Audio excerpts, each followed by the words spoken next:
toute souffrance physique et toute calamité spirituelle, afin que vous puissiez vraiment arriver au Père, au paradis.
La prolifération des vices actuels peut compromettre votre survie.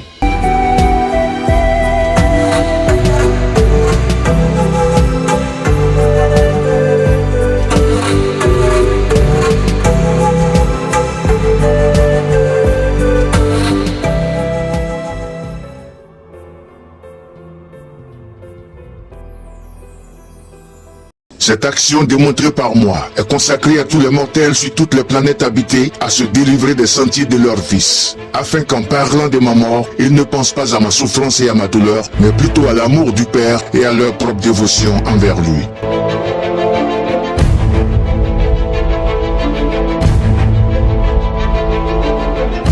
D'où vient le Christ?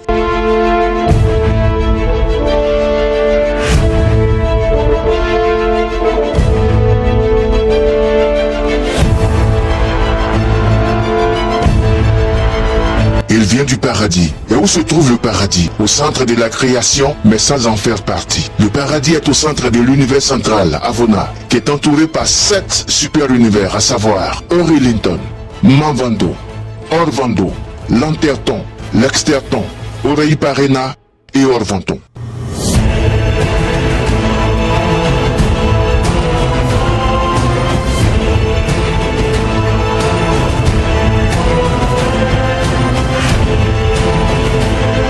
Le prophète Daniel a décrit ceci dans son livre. Je regardais pendant mes visions nocturnes, et voici sur les nuées des cieux arriva quelqu'un de semblable à un fils de l'homme. Il s'avança vers l'ancien des jours, et on le fit approcher de lui.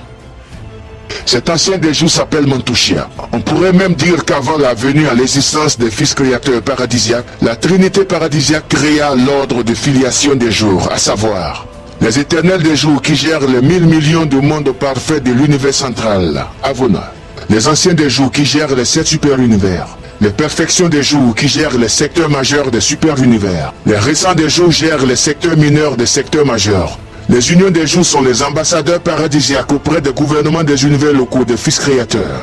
Les fidèles des jours sont ambassadeurs auprès des gouvernements de constellation. La filiation divine des jours fait partie des 37 milliards de fils paradisiaques de la Trinité stationnaires affectés dans différentes institutions des mondes de l'esprit.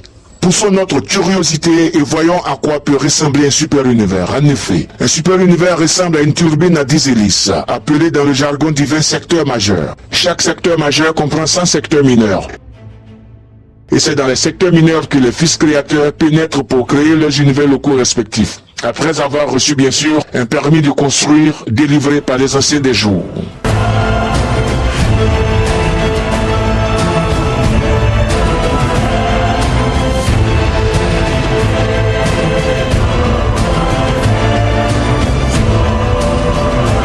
Satania. Satania est un conglomérat de 500 systèmes solaires et porte le numéro 24 dans la constellation de Nolasiadek et possède un monde au siège appelé Jérusalem, la cité de la résurrection en créature morontielle. Votre constellation Nolasiadek est composée de 100 systèmes locaux. Elle possède un monde au siège appelé Edansia, origine de l'arbre de vie qui poussait dans le jardin d'Éden. Et qui dit Éden dit Edansia, Nolasiadek. dont la SIADEC porte le numéro 70 dans l'univers local de Nébadon. L'univers local de Nébadon est composé de 100 constellations, possède une capitale connue sous le nom de Salvinton et porte le numéro 84 dans le secteur mineur d'Ansa. C'est donc depuis Salvinton que le Christ nous envoie le message. Le secteur mineur d'Ansa est composé de 100 univers locaux et possède une capitale appelée Uminor la troisième.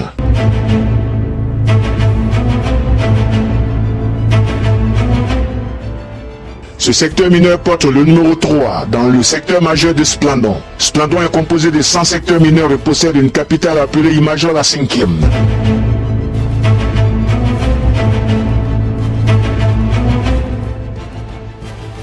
Il est le 5e secteur majeur du super univers d'Orvanton, 7e segment du grand univers. Vous pouvez ainsi situer votre planète dans le plan d'organisation et d'administration de l'univers des univers. Dans le grand univers, votre monde Urantia porte le numéro 5342 milliards 482 337 666. C'est son numéro d'enregistrement sur Uversa et au paradis. Votre numéro dans le catalogue des mondes habités. Votre planète est un membre d'un cosmos immense. Vous appartenez à une famille à peu près infinie de mondes, mais votre sphère est administrée avec tout autant de précision et entretenue avec tout autant d'amour que si elle était le seul monde habité existant.